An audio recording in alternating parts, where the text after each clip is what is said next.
So you guys, in this week's chapter of One Piece, we may not get Sanji, but we get to meet his family. Damn right! And they are quite interesting characters. This is actually a pretty simple chapter. We get 2 new characters, and then we may get a return of our favorite fishman, Jinbei. Yes. That's a powerful ending to this chapter. Mm-hmm. This chapter was mostly hype and introduction, but I'll tell you what, on a weekly series like One Piece, I don't really mind. This was awesome. What'd you think of the 2 new characters, Corey? They were awesome. I love that we're finally being introduced to the Vinsmoke family, especially after the end of last week's chapter, where everybody was thinking that this was going to be Sanji's father. There is zero way they are going to introduce the leaders of Germa 66 this early. That being said, I thought we were only going to be introduced to one family member of the Vinsmoke family this week, and it was such a total surprise to get a brother and sister. And in many ways, mostly just from an aesthetic, they look very similar to Sanji. They even have the little swirly eyebrows and everything, but they're so different in many ways. One of the things I thought that was interesting is they're all probably blonde, with one eye being covered for the most part. Mm-hmm. And how do you think we knew that they're definitely related to Sanji? Is it that moment that the brother saw Nami? I think that was a big moment. He even stole her wanted poster, or he had one. Mm-hmm. So he's also just a touch creepy too, just a little bit. You know, he's like, I'm keeping this personal collection. But the biggest difference with Yonji is that, unlike Sanji, he's very uncaring, he's very stingy, he's very pissed off and angry all of the time, which is very different from Sanji. When he's confronted with the Straw Hat Pirates in this episode, they are just begging him for help, because Luffy's basically dying right there on the ship. Yeah. But Yonji's like, no, if you want the antidote, maybe you can act like pirates and be badasses and get on the ship and do something about it. And then as soon as that happens, his sister just appears from right behind him and just drop kicks the shit out of his head, which was such a great introduction, by the way. And that's when we were formally introduced to Reiju Vinsmoke, who is even more different than both Sanji and Yonji. She's actually probably one of the most caring villains that I've actually seen from the entire series, because she goes out of her way to jump down to the pirate ship and actually help out Luffy, because she has this secret ability which is known as Poison Pink, where apparently if you have like poison or rash or some sort of disease in your body, she can actually absorb it into hers and neutralize it. She's kind of like that guy from the Green Mile. Give me your hands, Luffy. The thing that I found the most interesting about these 2 new characters, besides their powers, is the technology they have with them. And Brook goes into like a history lesson saying that they have some cool battle armor or something like that they've had for a long time, and their technology is really advanced. And this is kind of cool, and I think an opportunity to really expand the One Piece world, because we don't see technology like play a big role. We've seen poison play a big role, you know, and we've seen brute strength and devil fruit powers and hockey, but now we have technology, which is kind of cool. And his like power boots, you know, now we have like One Piece Iron Man suits that may show up. Basically, yeah. Yonji just sort of jumps down and he has these like shoes which allow him to sort of float in midair. He can hover just above the water. Even Reiju is wearing these like really weird shoes which kind of remind me of moon boots. Yes. You remember those? The kind you would wear as a kid and bust your ass like every single time you used them? But she uses them to great effect. They allow her to sort of like jump and bounce around the place all really quick, which...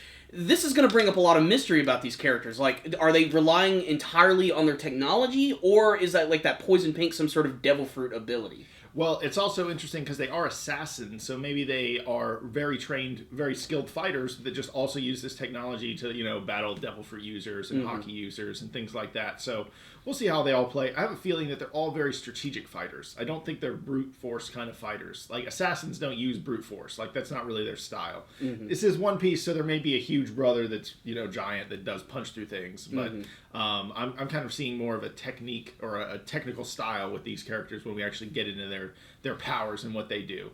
And so, yeah, they do end up saving Luffy. Luffy wakes up, and they all start chatting about Sanji. And there's only one really tense moment, even though there are 2 rival pirate groups talking. And that's when Luffy tells them that he wants Sanji back, and they're not going to take him, you know, pretty much letting him know, like, by the way, you may have thanked me for taking care of Sanji, but he's part of my crew now, and that's that. You know, like, he's not going anywhere.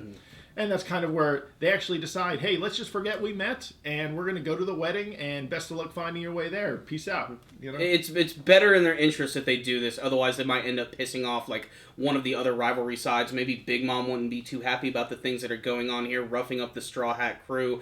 And, it's all related to Sanji at the end of the day, too. So that's why they decide to make a quick escape at the end. I also really love the design of their ship, which was also teased at the end of last week's chapter, where you saw like this big snail coming in the distance. Yes. Apparently their ship just has this one big-ass giant transponder. Transponder. Den Mushi. It's a Den Mushi. It's a talking snail phone, alright? Whatever. The point is, I love the design of that ship, and that along with the designs of the characters. Like, do you have a preference towards Reiju or Yonji? Well, it's just Sanji's head on a different body. I disagree. I do think there are some differences, mostly in the costumes. Like, you look at Yonji, who's got this big flowing cape, he's got these cool, like, armored gauntlets on, and he's also wearing sunglasses as well. Unlike the other, brother and sister, you can actually see both of his eyes pretty clearly. But then, of course, you go to Reiju, who's wearing a completely different type of outfit, which is long and flowing and very revealing with the swirly booby cups. I like the brother, just because I think his outfit is more interesting, and I bet he has really cool, like, his technology is really cool, so I'm kind of excited to see what that character can do, more so than her. Like, we've seen a lot of flying chick characters, so, like, I'm sort of over, he's slapping some angel wings, some butterfly wings on someone, and, that's a concept I've seen a lot, so I'm not quite as excited about it, so we'll see where that goes. But I think the biggest thing in this chapter is definitely the reveal at the end. You got a fishman with a trident, because that's the only weapon they ever have in the sea for some reason. He is talking to Jinbei. Yeah. And that's an awesome cliffhanger. Which means Jinbei might finally return, which I think is a long time coming. I mean, he needs to be the next member of the crew, without a doubt. We've said that way too many damn times. So I can't wait to see how he's going to be introduced in this story arc, as well as possibly even more of the fishmen that he is affiliated with as well, because if you have been reading One Piece over the course of the last couple years, Jinbei has been going on his own adventures, especially in the cover stories of every single chapter. Time. Yes. Yeah, but so I think that's interesting, and even if he doesn't join the crew, let's just have him be an accessory to this arc, because as we know in the One Piece storytelling style, people join and leave, so I'm excited to see what that is. Mm-hmm. There's always assloads of brand new characters who are constantly being introduced. All I know is I'm really excited. The Vinsmoke family is finally being introduced. We're starting to learn about them, a little bit more of their history, how apparently in the past they were just a super evil organization that pretty much ruled everything in the North Blue, and despite the fact that things aren't exactly the way they used to be, they're still incredibly feared, and probably even more so that they're about to be connected to the Big Mom family.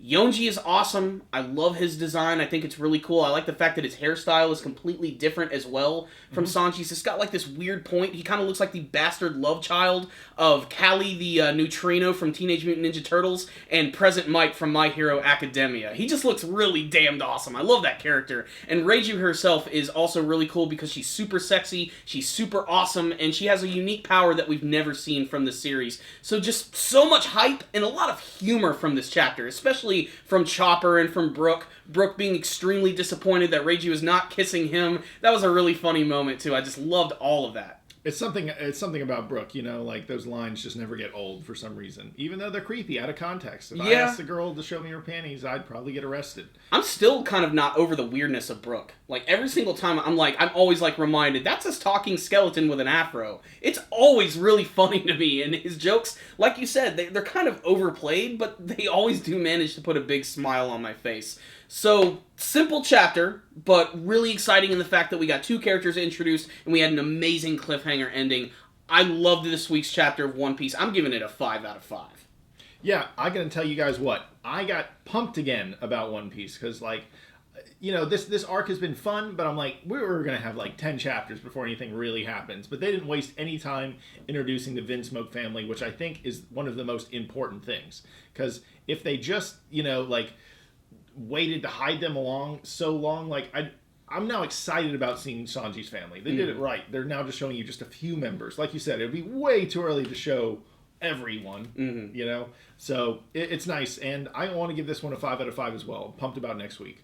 So clearly we were really big fans of this chapter. We loved all of the new characters, but we want to hear what you guys thought about this week's chapter of One Piece. What did you think about the siblings of Sanji, Reiju, and Yonji? Do you think that Jinbei is going to be returning to the story? Are you excited about that? What do you want to see from the rest of this brand new arc of One Piece? Please tell us in the comments section below. Thank you guys so much for watching. If you want to support the channel, check out the links below. We have a PayPal if you want to donate, or you can also use Amazon. And if you buy through that link, it helps us out, and it doesn't cost you guys anything extra. And if you like these videos, make sure to give us a thumbs up. And if you haven't already, subscribe to the channel. So until next time, guys, stay dandy, baby.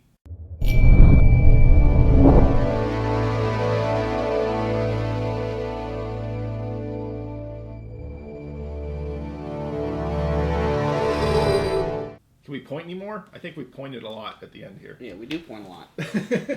Mom always said never point at people. What Mama don't know won't hurt her.